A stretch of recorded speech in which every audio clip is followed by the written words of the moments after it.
তিনি এদেশের মানুষকে ছেড়ে শেখ হাসিনার মতো পালিয়ে যাননি।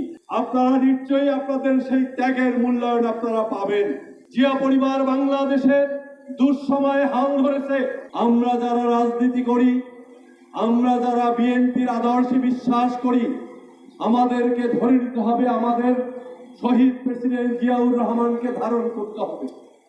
আমাদের ধারণ করতে হবে দেশনেত্রী বেগম খালেদা জিয়াকে। আমাদের ধারণ করতে হবে বর্তমান যিনি নেতৃত্ব দিচ্ছেন আমাদের শহীদ রাষ্ট্রপতি জিয়াউর রহমান এবং খালেদা জিয়ার যোগ্য উত্তরসূরি তারেক রহমানকে। তাদের ত্যাগের দিক তাকাতে হবে। আমরা নিজেদেরকে ত্যাগী বলবো, সত্যিকারেই আমরা ত্যাগ করেছি সেটা যেরকম সত্য। বাংলাদেশ স্বাধীন করার জন্য অনেকে বুকের তাজা রক্ত রাজপথে ঢেলে দিয়েছিলেন, নিজের জীবনের বিনিময়ে এই বাংলাদেশ স্বাধীন হয়েছে। তারা কিন্তু তাদের সন্তানরা কি পাবে তার চিন্তা করেনি।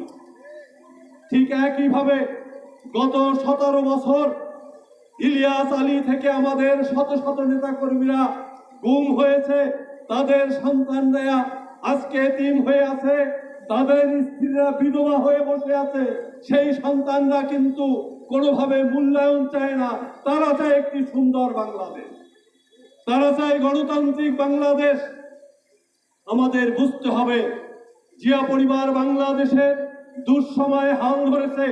1971 সালে যখন শেখ মুজিব পালিয়ে গিয়েছিল, শেখ হাসিনা সহ তার পরিবারকে পাক আর্মিদের কাছে যিনি দায়িত্ব দিয়ে চলে গিয়েছিলেন, তখন খালেদা জিয়াকে গ্রেফতার করা হয়েছিল। বাংলাদেশের ইতিহাসে তারেক রহমান মাত্র 4 বছর বয়সে আর্মির জেলে গেছেন এবং 9 মাস কারাবরণ করেছিলেন। আমরা তার চেয়ে বেশি নিশ্চয়ই ত্যাগ করিনি। মা 2 সন্তান সহ দেশনেত্রী বেগম খালেদা জিয়া 1971 সালে কারাবরণ করেছে।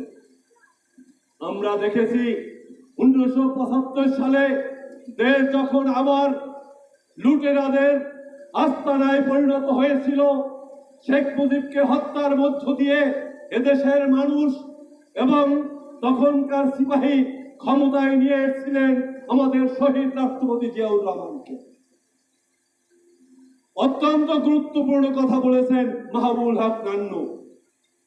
সকল নেতারা ঢাকায় বাড়ি গাড়ি করেছেন। শহীদ রাষ্ট্রপতি জিয়াউর রহমানকে বলা হয়েছিল, নেতা গুলশানে বাড়িধারায় আপনি একটি প্লট নেন, কোন প্লটটি আপনি নেবেন? তিনি প্রত্যাখ্যান করে বলেছিলেন, বাংলাদেশটাই তো আমার একটা বাড়ি। যুদ্ধ করেছি একটা দেশের জন্য, যুদ্ধ করেছি সার্বভৌমত্বের জন্য, যুদ্ধ করেছি পতাকার জন্য, যুদ্ধ করেছি একটি মানচিত্র বাংলাদেশের জন্য। তা আমি অর্জন করেছি, আমার প্লট দরকার নাই। তাই বলবো জিয়াউর রহমানকে ধারণ করতে হবে। দেশনেত্রী বেগম খালেদা জিয়াকে প্রলোভন দেখানো হয়েছিল, প্রলোভনে রাজি হননি, তারপরে তাকে জেলে নেওয়া হয়েছিল। তিনি এদেশের মানুষকে ছেড়ে শেখ হাসিনার মতো পালিয়ে যাননি। আপনাদের জন্য জেলে গিয়েছেন, আপনাদের জন্য শত অত্যাচার, নির্যাতন, নিপীড়ন সহ্য করেছেন, তাও বলেছেন আমি আমার সন্তানদের ছেড়ে কোথাও যাব না। তাই বিএনপি করলে খালেদা জিয়াকে ধারণ করতে হবে, বিএনপি করলে তারেক রহমানকে ধারণ করতে হবে, যিনি মায়ের চিকিৎসায় পাশে থাকতে পারেননি, যিনি গত 17 বছর মায়ের কাছ থেকে দূরে ছিলেন, ভাইয়ের জানাজা পড়তে পারেননি, ভাইয়ের কবরে 1 মুঠো মাটি দিতে পারেননি। অথচ এদেশের মানুষের উন্নয়নের জন্য, এদেশের মানুষের অধিকারের জন্য 31 দফা তিনি তৈরি করেছেন, যা এদেশের মানুষকে আগামী দিনে মুক্তি দিবে। যে 31 দফার মধ্য দিয়ে জিয়াউর রহমানের স্বপ্ন বাস্তবায়িত হবে, যে 31 দফার মধ্য দিয়ে এদেশের মুক্তিযোদ্ধাদের স্বপ্ন বাস্তবায়ন হবে, যে 31 দফা বাস্তবায়িত হইলে খালেদা জিয়ার সমস্ত শ্রম এদেশের মানুষের কাজে লাগবে। তাই বলছি, আমরা কি পেলাম তা চিন্তা করব না, চিন্তা করতে হবে কার রাজনীতি আমরা ধারণ করতেছি। নিজের বুকে রক্ত দিয়েছি, তা বড় না, তার চেয়েও বড় অনেকে আমাদের চেয়ে জীবন দিয়ে এই বাংলাদেশটি আমাদের উপহার দিয়েছে।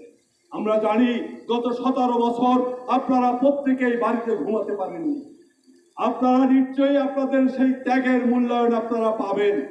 কখন পাবেন? যখন যে কারণে আপনারা যে স্বপ্ন বাস্তবায়ন করার জন্য আপনারা বিএনপি করছেন, সেই বিএনপি যখন বাংলাদেশের রাষ্ট্র ক্ষমতায় আসবে এবং আপনারা মানুষের অধিকার ফিরে দিবেন, আপনারা মানুষকে সুশাসন দিতে পারবেন, আপনারা মানুষকে ন্যায় বিচার দিতে পারবেন, আর ওই লুটেরা যারা আছে ওরা যখন আর বাংলাদেশে আসতে পারবে না, তখনই আপনারা মনে করবেন আপনাদের ত্যাগ সার্থক হয়েছে।